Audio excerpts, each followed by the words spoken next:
First of all, how many types of query from DNS to client? There's two types of query, iterative and recursive. Recursive query done between client to DNS only. Okay. So if client requests for the particular FQDN for the DNS, that is called recursive query. DNS to DNS query called is iterative query. It means DNS to DNS call is iterative query. Yeah. Just a second. DNS to DNS call is iterative query. Iterative query.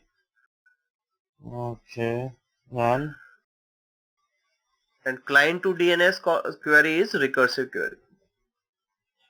Client to DNS is recursive query. Okay. But how iterative done? Like you want to convert the mail1 dot contos, what the name is, contoso.com. Very Where it is? see, recursive query for mail1 dot conso.com. So how iteration done between DNS to DNS? First of all, it will search to mail.conso.com, right? Yeah. First go to the root-in server, that is dot. Then inside the root it will search for .com. Inside the .com they will search for conso.com. What is this contoso? This is the FQDN like Gmail. Like okay. Like gmail.com. Yeah. Then finally mail1.contos.com. So this is called iteration between DNS to DNS because root-in is a DNS server, .com is a DNS server, and contos also is a DNS server. So how the query one to one from one DNS to another? That is called iterative query. But client requested for the information from local DNS, that is called a recursive query.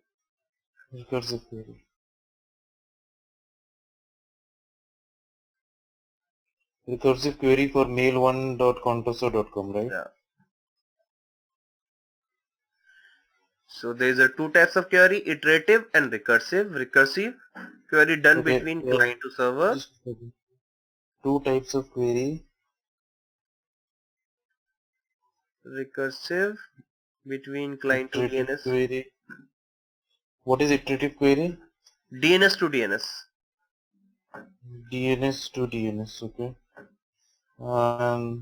Like can you define this? Like, yeah, that's I'm saying na, that like DNS don't have a information, so it will search for the root-in server. Root-in server we already discussed. Root-ins are the backbone of any network. So all server start from dot. Then dot server search for .com. Then .com search for the contoso.com, and then finally query is resolved. That is called iteration. DNS to DNS. First they search for the root-in server. Yeah. So iterative, okay. Then .com, then contoso.com, like that. Okay, iterative query.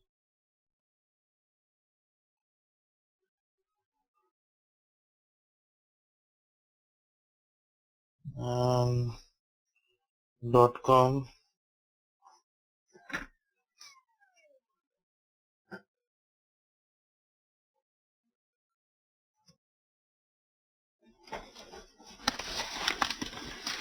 Okay.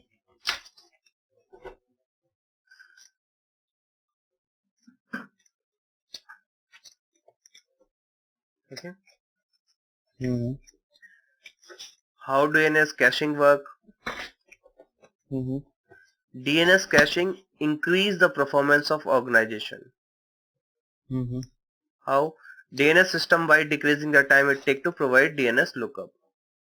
Okay. So like if client request for particular server.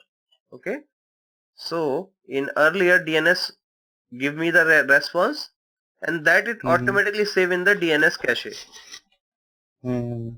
Okay, so after few seconds, if I try again for the same server, it will resolve very quickly. That's why we say the fast resolving. Like in starting, once you start the internet on particular machine, you don't have any information, but first like you just search for the Google. Now your Google come in your cache, DNS cache. Then after that again you search Google, so it will work fast. That is called DNS cache. So I also give you the command to like your DNS cache is full or you're creating more traffic in DNS cache, so we can clear the DNS cache also. Like DNS not performing well, so we can clear. So what is the command for that? ipconfig flush DNS.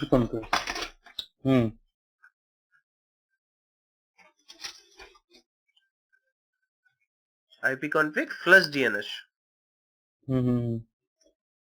Or if you want to see the cache of DNS, so ipconfig display DNS.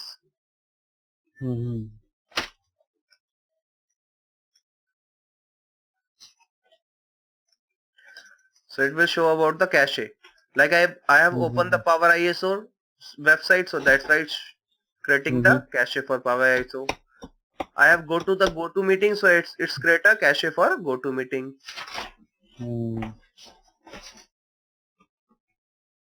See,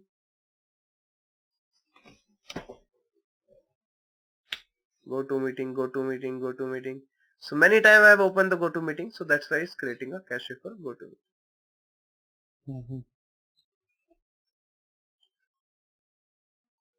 GoToMeeting is the software of citrixonline.com, so that's why it also show the Citrix Online. So whatever site we have visit, it automatically cache on the DNS server. So the next we requested for that it resolve very quickly. That is the use of DNS cache. Yes.